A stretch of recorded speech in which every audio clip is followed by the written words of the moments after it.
UNLV All Access. Caleb Herring is here, the former Rebel quarterback. It's Steve Cofield, sideline reporter. We follow the unfortunate loss in the Mountain West Conference title game, but good news, they're going to a bowl game, the Rebels are, and it's going to face a Power 5 team in Kansas, in Phoenix, which is a short drive away from Las Vegas. So we'll get into attendance projections and also the challenge of playing a bowl game around the Christmas holidays. So, Caleb, how are you? Have you calmed down? I don't know how much you were steaming after the loss against Boise State, which, it's funny, folks. Actually, I got back upstairs because I was downstairs for a little bit, and at Allegiant, everyone was gone. You guys got the hell out of there, because I had to stick around to talk to Barry Odom on the Learfield conversation. Then I'd make a second trip down. So by the time I got upstairs, I was like, wow, okay, ghost town. Everyone's gone.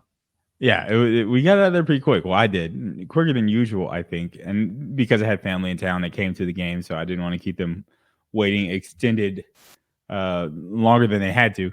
But no, I've relaxed. I've calmed down. And I went through my entire grieving process throughout the game because it was decided, I guess, with time left. So there was time to kind of digest it and to reflect. There was a longer post-game presser than normal because, they interviewed all the players and re-interviewed Odom at the end and answered some questions. It got pretty lengthy. Some pretty weird questions and comments during the presser. I wish I had pulled. Maybe I'll just have to throw it in randomly. The media member who was asking Ricky White a question, but all he did for 45 seconds was say, "You're awesome." And then finally, Mark Wallington, who's in charge of these media sessions, is like, "Is there a question?" It was great. I was like, this can't be real. Like, is he a paid actor? What's going on here?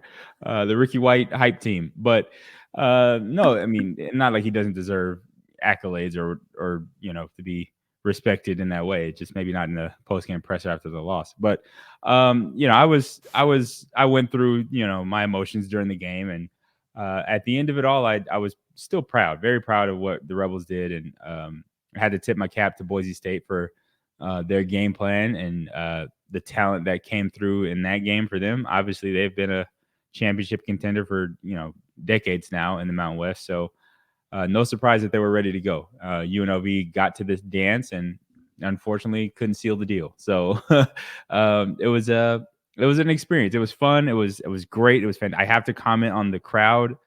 I had said some things about the 25,000. Ended up being 31,000. Which, by the way, was a Mountain West Conference championship attendance record for those that did not know that. So way to show up, Vegas. And it was dominated by UNLV fans. I'll add that as well. There's no question about it. But more importantly for me, the 60,000 thing that I said, exaggeration, obviously, that's we're ways away from that as a program for UNLV. But something that the fans did answer the call for was getting there early. And I think one of the cooler moments was the team running out to the cheers and that stadium getting as loud as it did. It was awesome for me to sit up and watch from the press box. I know you were down on the field. You got to feel it. And we both were like, hey, that's probably the loudest it's been in the pregame run out in a long time, maybe ever. So that was fantastic. So thank you, Las Vegas, for showing up for the Rebels. That was a great venue, a great setting for a championship football game. And then, damn, the way the game went, I thought the second loudest it got, it might have been louder, was on the Fred Tompkins pick six. The place went crazy. The crowd blew the roof off. And then Boise comes right back with a gigantic play, and that seemed to be the story throughout the game. Whenever they needed to respond, they not only responded with, it wasn't a good drive. It would be some sort of chunk play where it just took all the energy out of the freaking crowd. They won the game with explosive plays, and that really sums it up. After the Fred Tompkins, I think that was the flea flicker where they were like, yeah, we're gonna go after a pick six. We're gonna call a flea flicker, which, hey, roll it out, leave it all out on the table, right? That's what Boise did. They were going for chunk after chunk after chunk, and it worked, and they capitalized. I think there was one shot play that they missed on. That was an incomplete pass that bailed the Rebels out, actually, because it should have been another chunk play. George Holani, man. Hold on to the ball. Yeah, it was insane, the amount of chunk plays that they had. And kind of the season comes full circle because remember early in the season, that was one of the main points of focus too for UNLV was the chunk plays. During the middle of the season when they went on their run, it sewed up a little bit. They tightened it up. But Boise had a game plan. They exploited some things, caused some confusion and some broken coverages in the back end that the Rebels just couldn't respond to enough. And it's crazy because the way it feels, the final score, I think feels worse than the game actually felt. I think all through 3 quarters, it was a 2-possession game. The Rebels were right there as far as getting it to 1 possession, just could never quite get over the hump. Like you said, Boise just kept responding with big plays. But that was a championship game that I think the Boise State Broncos had all the momentum coming into. Ended up finding and naming their head coach after, which I think was the right decision by that program, Spencer Danielson, and the emotional momentum that he's provided. I think you could put it on display in that game. There was emotionally charged plays throughout, and Boise deserved to come out on top at the end of it. All right, so let's go back to a couple things you said. It was a closer game than the 44-20, in particular when it was 34-20. And Jacob DeJesus breaks out and gets to the 50. And I said the same thing in my head that you said. I'm like, freaking turf monster. And the funny thing is, then I started going up to people on the sideline. I'm like, hey, did you guys get to walk the field? What was the middle of the field like? Were there any creases or bumps? Or like, I wasn't buying. You guys were talking about the paint, maybe not dry. It was just bizarre as he tried to make a right turn. Freaking slipped out, dude. If he had brought that home for a touchdown and it's 34-27, I'm not guaranteeing that they can win the game, but momentum is a massive thing. And that was one of the things that UNLV definitely battled throughout the game when they had devastating turnovers or the chunk plays from Boise. The sideline did have trouble kind of like keeping some energy, and it really did get dead at a couple of points. And those are always really bad moments in a game where you're like, oh my God, can they bounce back? But I mean, Boise just kept getting them, and the DeJesus fall, and that was an outstanding field position. But man, if he had brought it back, that would have been sick. Yeah, because response for a response, and you mentioned it, the emotions of the game, especially in championship atmospheres. Riding the emotions is definitely more palpable in those kind of games, especially when your opponent's making explosive play after explosive play. It's like we have to have something to be emotional about, like to match that, to keep us engaged. And I think almost the devastation of him tripping was like a negative emotion. It's like, man, nothing's going on. We can't get any of the explosive stuff. But that would have been massive for him. Jacob probably had his best overall game. Like, I mean, he had a few big returns. He had some big plays offensively as well. He was used a little bit more as a running back and as a wide receiver and getting the ball out to him in space. I would say that's probably his best game, but for that one to not end up in the end zone, and it was pretty clear that if he stays on his feet, he gets there. I mean, maybe he gets chased down by the 2. I don't know. The track athlete that he claims to be. I don't know if he finishes it, but we could with a certain degree of certainty he gets in the end zone if he doesn't trip there at midfield. But that's the way football is, right? Like you could look to moments in the game, and that one I think would have been a big one to respond and cut it to a 1-possession game. And I think that keeps the Rebels in touch. I can't remember the results off the top of my head of that next drive. I don't think that they capitalized. I don't think that they scored on that possession after he ended up getting tripped up at the 50. But those are the moments, right? Like you gotta have those. You gotta have that play. Just like, Boise had a couple of catches down the field that were like, whoa, if it doesn't work out, it's a whole different ball game, right? Like there's a couple of third downs by Taylor Green who deserved every bit of the offensive MVP for that game that he converted, lofting it up there. If the Rebels break that up, we're talking about a different ball game. But that's the game. That's the way it's played. And like I said, and I hope people don't look at that final box score number and say, oh, the Rebels got destroyed. It was a competitive game for most of it. And there was just moments that the Boise Broncos had enough and they got the job done. I do think we have to be accountable on some pregame analysis.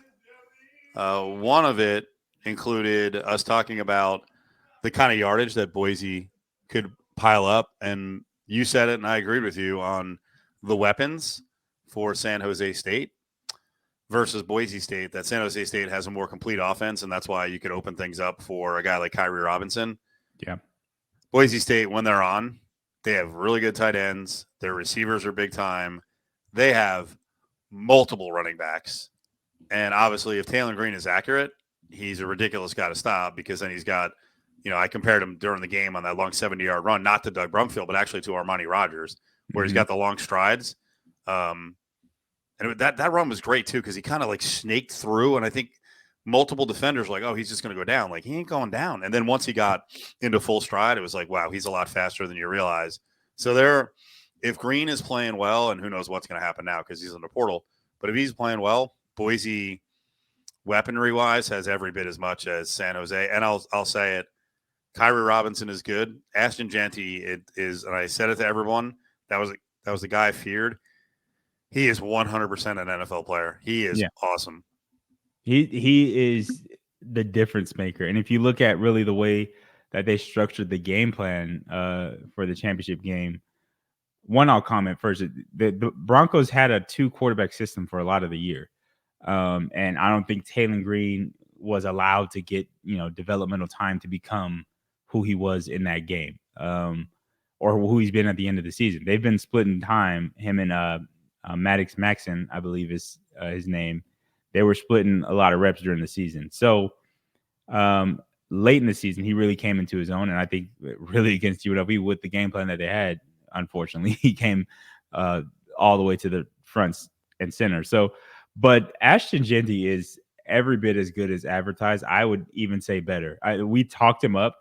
And, we, in the sense, I think Bronco Nation was kind of a little bit overzealous about the production that he would have. 270 yards is just kind of ridiculous to say. So we kind of honed in on that number. And we didn't, I think, we I shouldn't say it this way. We gave him his due. Like we recognize how great of a player he was. But I don't think we spent enough time talking about it. And after watching it live, it's like, holy crap, this kid should be, and he's a sophomore. He should be playing on Sunday. If eligibility wasn't an issue, if this was like college basketball, we'd be talking about where he's going to be in the draft. That's how good this guy is. And I'm not just saying that because of the numbers he puts up, just watching his skill set and the way he plays the game, it's next level type talent. And he showed it. It was a patient game. I didn't realize the number. I mean, he had a couple big runs on the last drive that I think put him over. I think it was 140 he ended up with somewhere in that ballpark. 153, and he had a 73 late. Yeah. So it was, I think, the steady dose of him over the game. But when he did touch it, it was like, oh my God, is he going to score? There was a couple of times there's like 3-4 Rebels had a chance at him. And it was like, how is he up still? What's going on? How do you tackle this guy? There was one where Jackson Woodard had him in the backfield, and he had him by the leg, and Jackson's doing what like is called like a gator tackle, where you get a guy by the ankles and you kind of roll and you use his momentum to twist him down. You get to a point in that tackle where you think, okay, I'm going to break his leg if I hold on any longer, right? And it's almost like you kind of relax, like he's got to be down at this point. No, he's on his feet still. He steps out, and Jackson's like, what? How? Like, how is that? He's that good. He's one of those running backs that come around every once in a while that's just like, you got to just tip your cap to him. It's like, I don't know how you stop him. So, and bad news for the Mountain West. He's now running it back, at least as of now. This is going to piss off Boise fans because earlier today he said he's coming back. Let's see for another 3 weeks here, what SEC school, what Texas school steps up and goes, you know what, we're looking on our list of running backs, or now we've lost ours. Do we have $700,000 for a running back? Do we have $800,000 for a running back? Do we want to spend $1 million for a running back? I'd spend it if I had the money. I like I said, I think he's tremendous. And the thing I underestimated, and I should know because he's had a great career, is George Holani is very, very good as a 1A, 1B combination. I mean, they ran the ball 49 times, and you said it multiple times throughout the game. The other super effective thing was, as good as Genty is, and then the Rebels had to respect him for most of the game. I know I looked down. I think it was like late third quarter. He had 11 carries for 59 yards, Genty. And you said it over and over again. They're almost using him as a decoy. Yeah. They knew and understood, and this is why I say the game plan was just tough to compete with.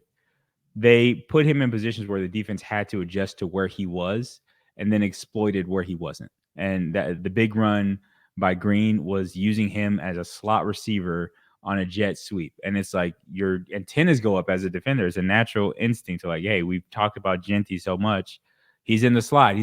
We're all alert to that. Okay, he's on the fly sweep. He's on the motion. Okay, chase him, so that there's that natural deception that comes with where he is. The Broncos did a great job of using shifts, motions to make UNLV declare their defense, and then also using Genty all over the place in the formation to create advantages or edges where there probably wouldn't have been if you line up in a base formation. So credit to them for using how great he was in the first half, especially as a absolute decoy. I don't know what his pitch count was, so to speak, in the first half, but it was like he hasn't really touched it much. And that's a credit to Helani, because he got a lot of the actual runs. They did a lot of direct snaps with him, created a 10th blocker in essence. So they had a really good plan. I think not that the Rebels didn't have a good plan to match it. It's just the plan and their execution of the plan was just tough to contend with. I think UNLV was playing from their heels a lot throughout the game and never could deliver a knockout punch of their own. And that's, I think, really what decided the game. The Broncos did early what I expected UNLV to try to stop, which was like, hey, our facilitator, Genty in this case, is going to let everybody else eat. Your focus on him, your desire to stop him, everybody else in that first half did what they needed to do, and especially Taylor Green, who dominated the first half and essentially the game offensively for the Broncos. If they had another shot at them, this week, would they change things defensively? What would you do? I don't think you do. I think you just have to be better at the game plan. And I said it throughout the broadcast. If you take away the explosive plays, this is a very good ball game. And I don't know, it's a pick'em. It would have been a pick'em game. And by explosive plays, I mean plays where UNLV clearly dropped the ball and left somebody open in coverage or fooled. Or if they didn't do that, the Taylor Green run was like, hey, you had him, but uncharacteristically 3 missed tackles, and he goes on a 70-yard touchdown run. It's like those kinds of plays break a defense's back. And obviously that's not an excuse. It's not like, hey, don't do it. Okay, that sounds simple. But that to me is evidence that the plan wasn't flawed. It was just the execution. And I think the Broncos dialed up some hit or miss plays, and they hit on more of them than they missed, and got out to a 2-possession lead, and the Rebels could never climb back into it.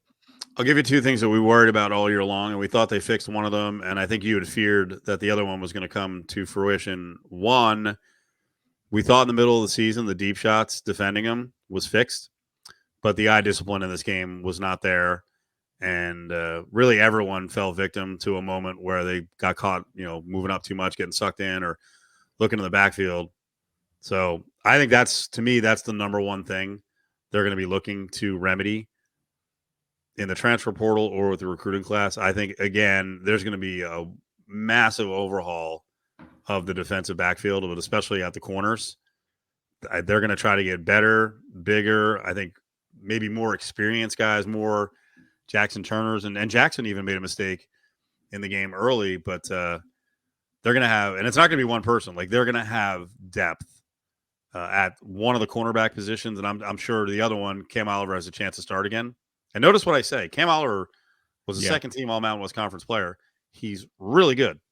But if they get a chance to get better, everyone's going to be competing in the spring and the fall, because I can't guarantee it. But I'm sure Barry Odom and Shearer look at the defense and are like, that was the one area we couldn't get enough guys. And they added some good guys. J.D. Ladd turned out to be a really good player, and I hope he's okay and he can play in the bowl game. But that, to me, is something between the 24 class and the transfer portal. They've got to add more guys, bigger bodies, guys with better instincts.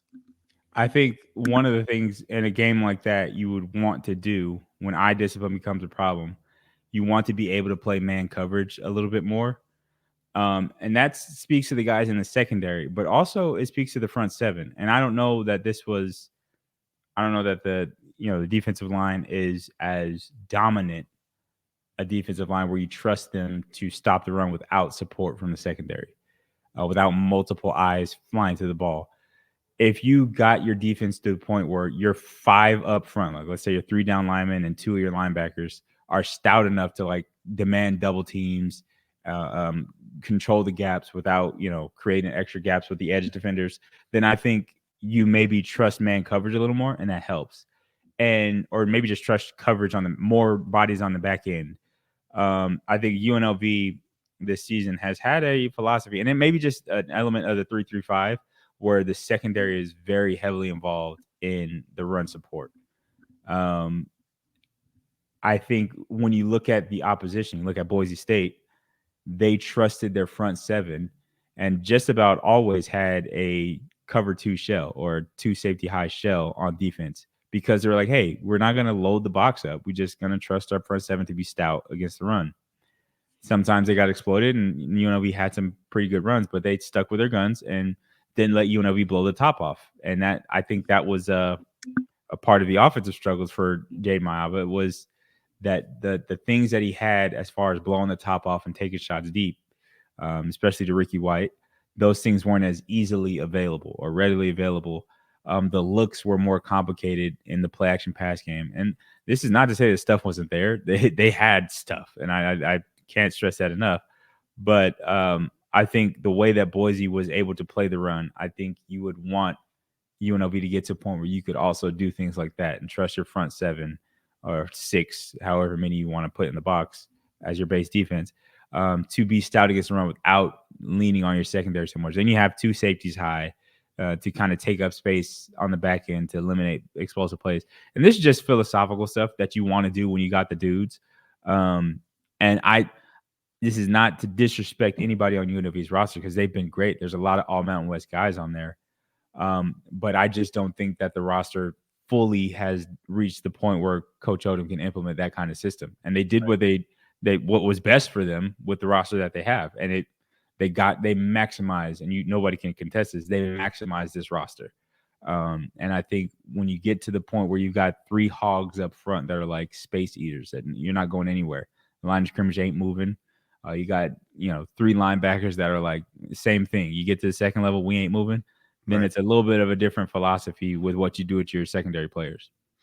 And the other thing that we had worried about, and you kind of warned us in grading Jade Mayava all season, you said he was good, but never great. He had moments of greatness. Mm-hmm. But that early, especially when the team was excelling, it was like, well, is he doing that because of the run game? He's good. And we also talked about it multiple times on the actual broadcast. When Mayava runs, sometimes the loaf of bread, holding the ball loose. And then the other thing is the RPOs. I thought he should have pitched throughout the season a little more often. And it really, that came to a head where he just didn't make great decisions and didn't have great ball security. Yeah, I think there's a couple of things about that. His first real rush attempt on that RPO or triple option look was a touchdown run. So it's really hard to bring somebody back when they've had success on it, right? So it's like, wow, the picture of him going in the end zone with the ball in his hand is like, that's like, okay, well, that's kind of where the stuff is born. And I'll say this for people listening. When I grade quarterbacks, I don't grade on a curve. I have a standard, and the standard of play is the same for everybody. Redshirt freshman, never started, senior, everybody gets the same grading rubric, and it's tough. There's some things that I say and criticize that are from a place of experience that I learned the hard way. So it's not coming out of a old guy on the porch yelling at the youngins. It's like, no, I've lived that life. I saw what happened, and I'll give a quick story. I started a game against Wyoming here at Sam Boyd Stadium. When we played at Sam Boyd still. I had an opportunity to score a touchdown against Wyoming, and it was a one possession game. The touchdown would have put us up, I believe. As I was running in, it was a great run. I relaxed, and the defender was running from out of bounds up the sideline behind me. I looked to the inside, and there was nobody there, so I relaxed. And the guy was running from out of bounds, and as I got to the 1 yard line, I relaxed with the ball, and he stripped it out from behind. Not only did I fumble, but I fumbled out of the end zone. So wiped away what would have been a touchdown for us and gave them the ball back. They went down and scored. We ended up losing the game. I have never forgotten that moment and what ball security means at all times. So when I got the chance, the rest of my career, I didn't fumble because I took ball security more serious. Jaden's fumble, I think, could have that same impact on him. Just based on the way he took it on the sideline, it's like, people have told me And, people say, ball security. I've heard it, maybe he's heard us say it. I don't know if he listens to us, but ball security is a big thing and to take care of the ball. Maybe now having that happen to him on that stage with that magnitude of the game, I think, that message hits harder than any message any coach ever could. That's the hope that he takes that and learns from it, just like every other mistake he's made. And again, I don't want to say wary because that makes it sound really doom and gloom. I've just been reserved in my praises of Jaden Mayava, as I have been with any quarterback who does well. I think the sport of football has put a lot of emphasis on what the quarterback does and has highlighted the quarterback as the responsible party for a football team's entire success. And I think that's a heavy weight to put on a redshirt freshman or any quarterback for that matter. And I think a lot of the opinions about Jaden were premature in that he's not fully formed yet. And there's things that I see watching him play that I can identify, okay, these are decisions that he needs to tighten up as he gets older and more experience. And he will. And that's a beautiful thing about watching a guy and having that standard is that he hasn't met it yet. And I think he hasn't performed to it yet. He understands that. But some of those things that, were potential issues started to come up. And that's unfortunate that they came up in that game and late in the season. But this is a part of the learning curve. Going through them and experiencing for yourself out there in between the lines. Those lessons stick way harder than any other. And again, people in this day and age will try to frame anything I say as a hater. And I've had that said before. I don't know that Rebel fans think of me that way, but I know that as a redshirt freshman, I was not capable of what Jaden Mayava was capable of as a redshirt freshman. And I'm fully aware of that. But again, I'm not grading him based on the rubric of a redshirt freshman. I'm rating him on good quarterback play. Whatever that looks like in terms of yardage and decision making, that's a game-to-game adjustment. I've played games that I would say are my best games, and I threw for less than 200 yards. And people won't understand that. I've graded out in some of my best games with minimal impact as far as the stat sheet, but you don't see all the decisions that a quarterback has to make and what makes that position so important. And I grade it with that microscope. I get people don't understand it, but I stand by everything I said about Dayton this year. He's fantastic. He's great. He had a great season. I don't think he's met the standard for me to call it excellent quarterback play or anything like that. He's done what he's supposed to do, and that is saying a lot for a redshirt freshman quarterback in the situation he was put in this year. The sky's the limit. The transfer portal rumors, I hope they're not true because I want to watch this kid for 4 more years. So it sounds like it's all doom and gloom. I mean, the big picture, I thought it was really cool on Monday when the Las Vegas Bowl announced their matchup with Northwestern and Utah in the game. And then the Rebels came out and literally, I think, because it was delayed too, found out like 5 minutes before where they were going. Yeah. And they had to get official word to even announce it because there was a whole pecking order and it developed slowly throughout the day on Sunday. It's cool, man. Freaking Arizona Bowl. It's not the Arizona Bowl, but it's the Guaranteed Rate Bowl in Arizona at Chase Field. They are not going to some godforsaken place and playing a group of 5, which wouldn't be a terrible thing. The godforsaken place might be, but playing a group of 5, they get a chance to play up. I would assume most players would much rather play a Big 12 game that they may not win, opposed to a game where they're like 7 to 10 point favorites. And I don't know if there's an opponent out there. There are. Like as a player, do you want to take on the bigger challenge?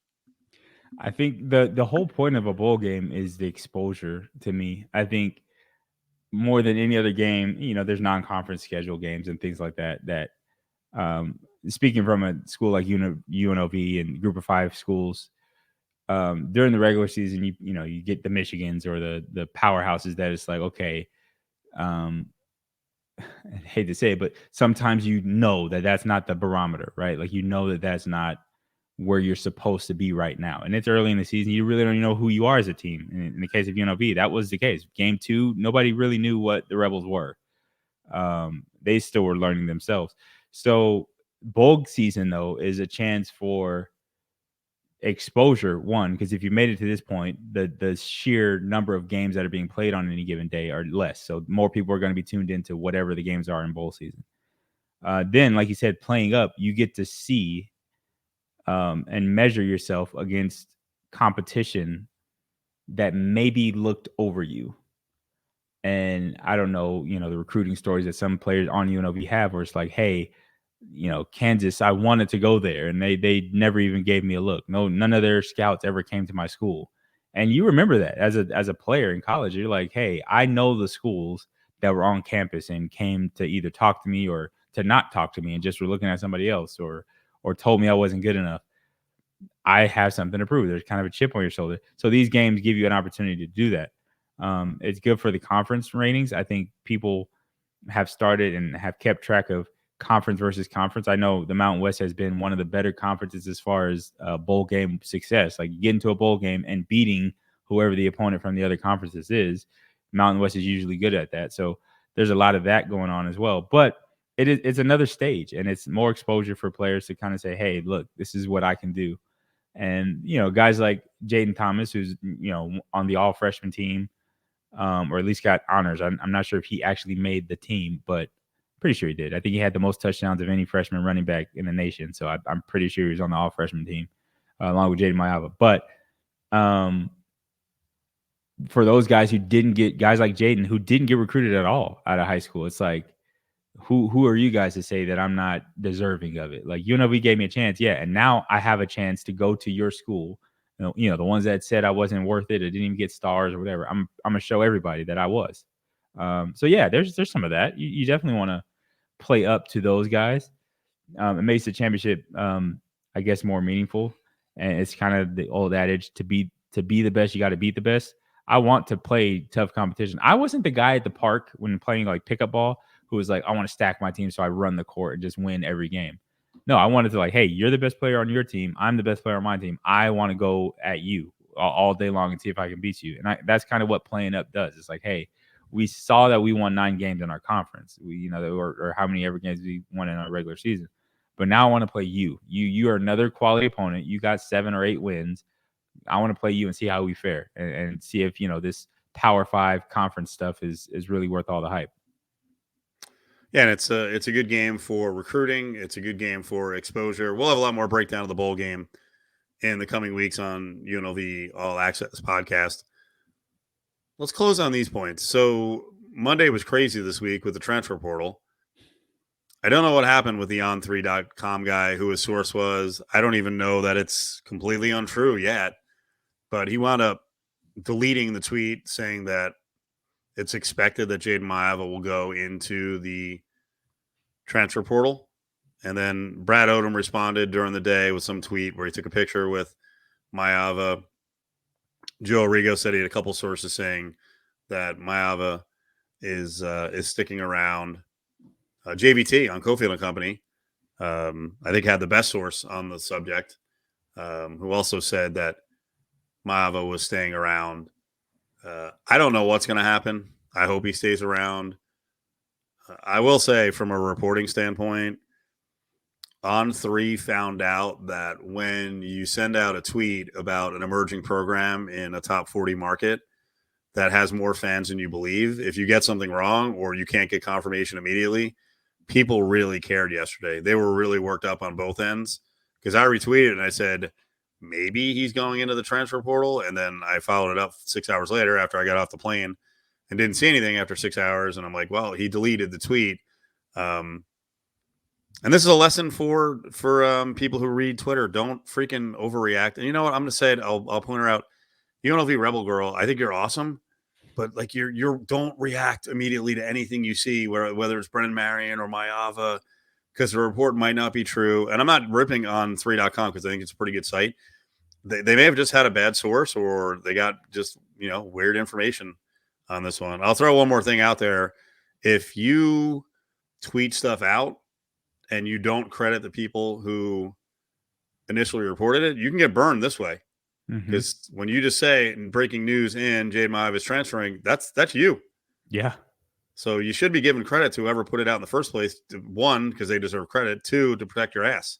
Yeah. There's a couple of things about this, and this is a sensitive topic, I guess, for me. It's something I try to avoid at all costs.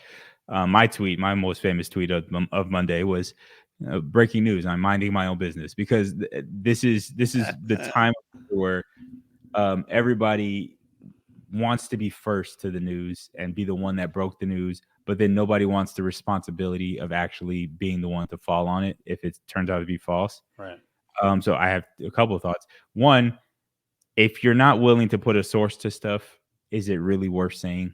There's a couple of things. I know you want to protect the anonymity of your source for future contact, but if that person wants that to be anonymous and they trusted you with it, is it really worth breaking it if it's uncertain?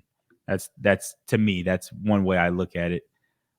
Two, a lot of this stuff is really just conjecture, and I think I am one that wants to hear it straight from the horse's mouth.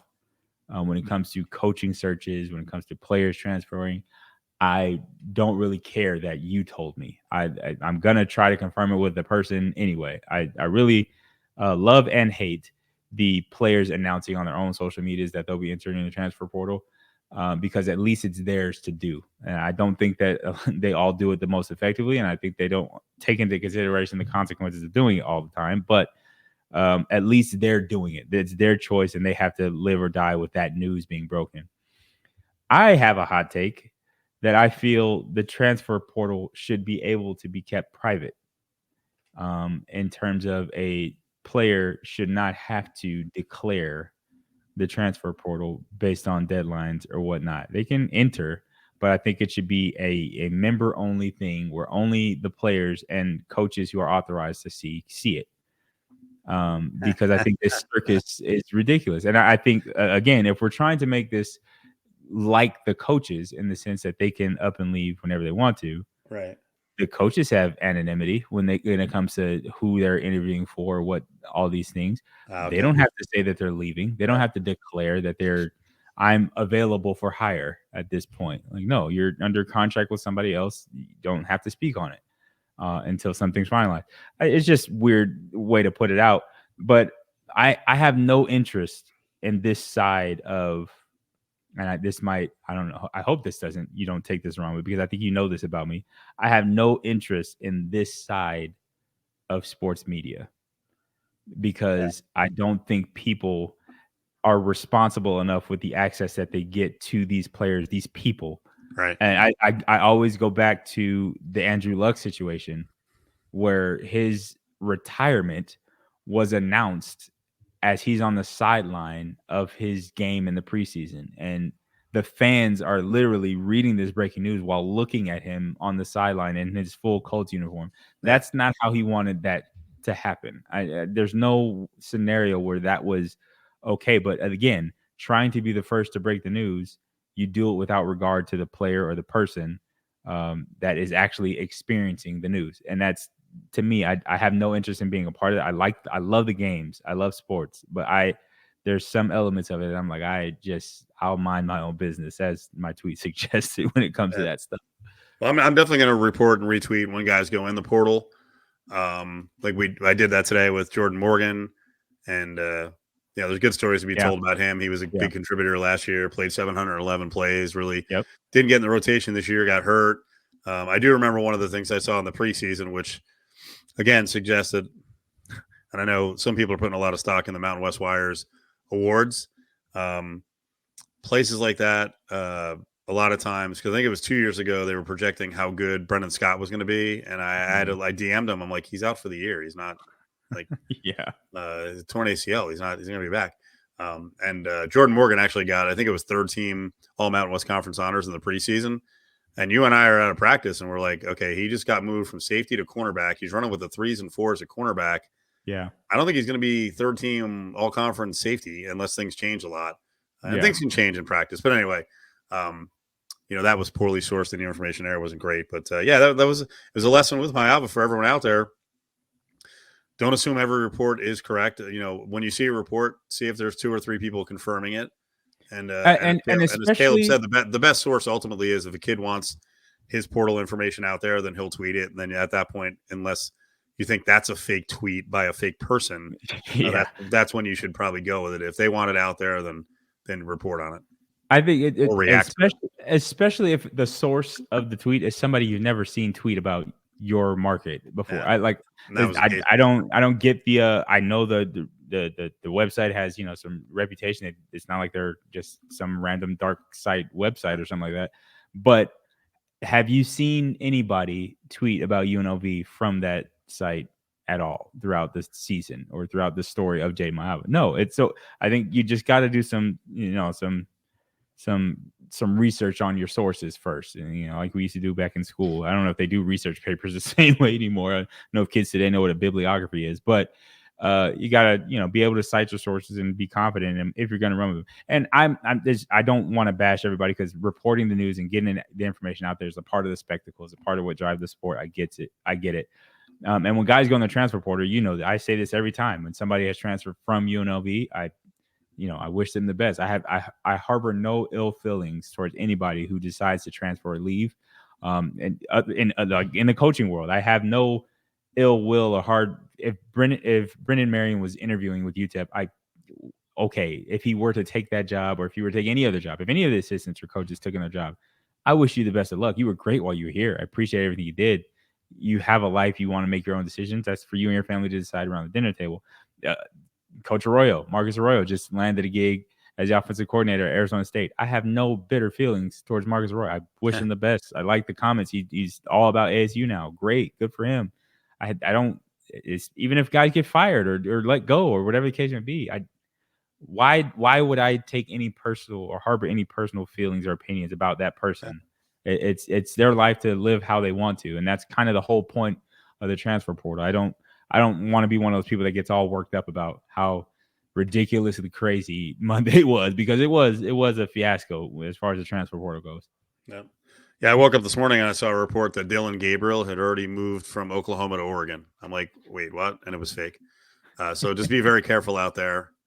Be really careful. So we'll have a lot of bowl game previews coming up in the next couple of weeks. We can react more to some of the national awards. I think the really high-level national awards that are coming up, like the Eddie Robinson, potentially for Barry Odom. We'll find out what's going on with the Lou Groza, with Jose Pisano, which I still think is one of the best stories of the year, with a day and a half on the job.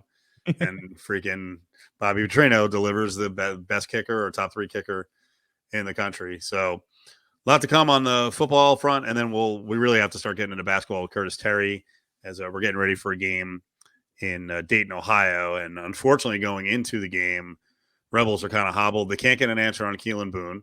Jalen Hill is now down somewhere between 2 and 6 weeks with a wrist or hand injury. Shane Noel hasn't come back as quickly as I think they thought, although I'm sure the program would say we never gave an official number, of weeks or days that he's going to be out. But they need some of those guys back, and they're going against a good Dayton team tomorrow. I'm curious to see what the crowd is like. On the UNLV broadcaster bites, I'll talk more about Dayton, but I'm very intrigued. I've never seen this arena before. Excuse me. I've seen it on TV, playing the first 4. But what I've seen at the University of Dayton, it's pretty interesting. Historic university, started up in 1850. Very expensive to go to. Only about 8,000 students. I think it's like $62,000 a year to go to. If you don't get aid, even with aid, I was reading it was like 27,000. But typical kind of Midwest setting here. It's dark, it's dank, it's rainy, it's about 40 degrees. But I think it'll be a good basketball environment. And guess what, Caleb? From here forward, this is what UNLV basketball faces on the road, is kind of these environments where you got to get yourself charged up. Maybe the weather's not that great outside. You're not going to get a ton of sunshine during the day, unless it's San Diego State. You get nice weather there, and maybe San Jose at times. But man, I hope they can turn it around, because they've gotten off to a slow start here, and it's not easy. I was just looking up. I don't know what the funnel was. I saw Xavier has really high hopes this year, and they're out of the gates at 4-4, and they were kind of not boat race, but they were losing by 10 late to Delaware. So basketball can be unpredictable, man. Sometimes if you're not ready for the game or things aren't clicking, especially on defense, teams can get you that you would never expect to get you. Hell, Auburn went into Matt Neverett was talking about this. He's part of our broadcast team. He went to App State, and App State hosted a game against Auburn at home. and App State got him. So football, the offseason is going to be interesting because with this portal thing. And then here's, what's cool though? And this is no dig because you mentioned Arroyo. And by the way, Rebel fans should be thrilled that Arroyo got a job now because they're going to save, I think, about $900,000. That's a very significant chunk where do you of change. think that 900,000 is going? Dude, I hope we both like him. We both like Arroyo. Yeah. And I think he did a pretty good job. There were a couple of things that he wasn't great at, but I think he's a good offensive mind. I know this. The one thing Rebel fans shouldn't be happy with is recruiting in Arizona and California. With him around becomes tougher. He's a freaking ace recruiter. He connects with some kids and he connects with quarterbacks, especially. And I guess we can leave it at that. So.